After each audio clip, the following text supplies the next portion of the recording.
Welcome back, everyone. Condemnations are pouring in as Turkey is hosting the first Israeli leader in 14 years. Palestinian resistance groups have joined Turkish citizens in denouncing Israeli President Isaac Herzog's visit, which is seen as an attempt to normalize ties between Ankara and Tel Aviv. The Islamic Jihad movement says the trip means that Turkey is siding with the regime at the expense of Palestinian resistance. The movement has called the normalization of ties with Israel as a betrayal of the Palestinian cause.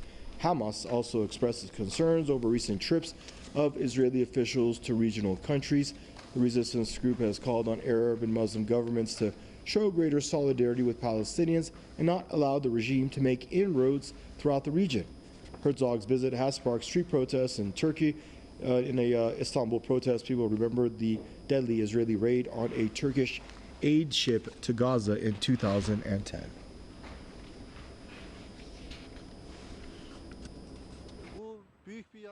This is a great pain and a torment. It is like a knife to our people's chest. This is what I am thinking because it is against humanity and against Islam. There is a usurping state of Israel, and it is also illegitimate and a murderer. They are always pursuing terrorist acts in the Middle East. This meeting will do no good.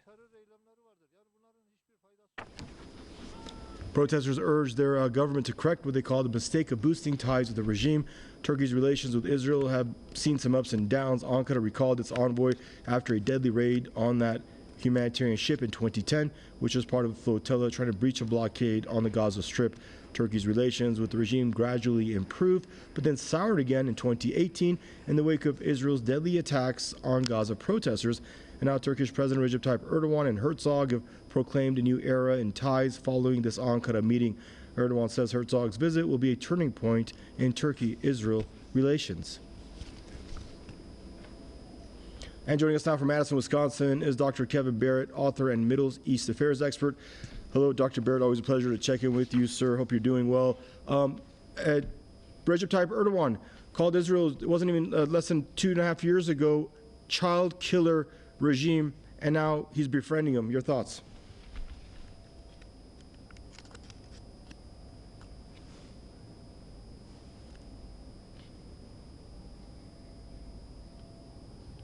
Okay, it seems like we don't have the voice up.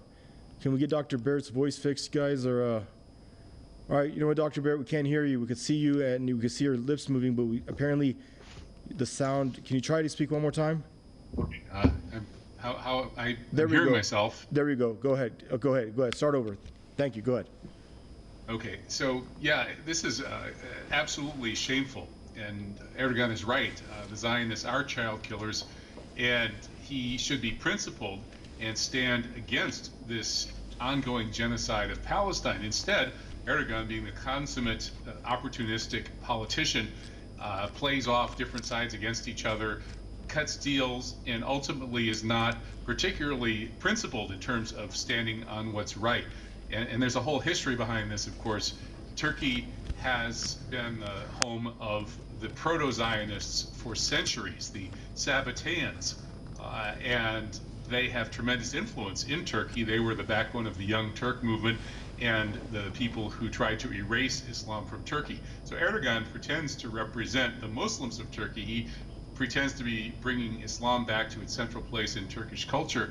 And yet, here he is siding with the very forces that tried to erase Islam from Turkey. So that's one aspect of this, but the other, and the obvious aspect of this that's the most important, is that morally and ethically, it's just absolutely wrong for Turkey to be supporting this genocidal Zionist entity until it decides to stop the genocide and to live in peace with its victims and to pay them restitution for their suffering and to allow for the right of return for all rightful citizens of Palestine.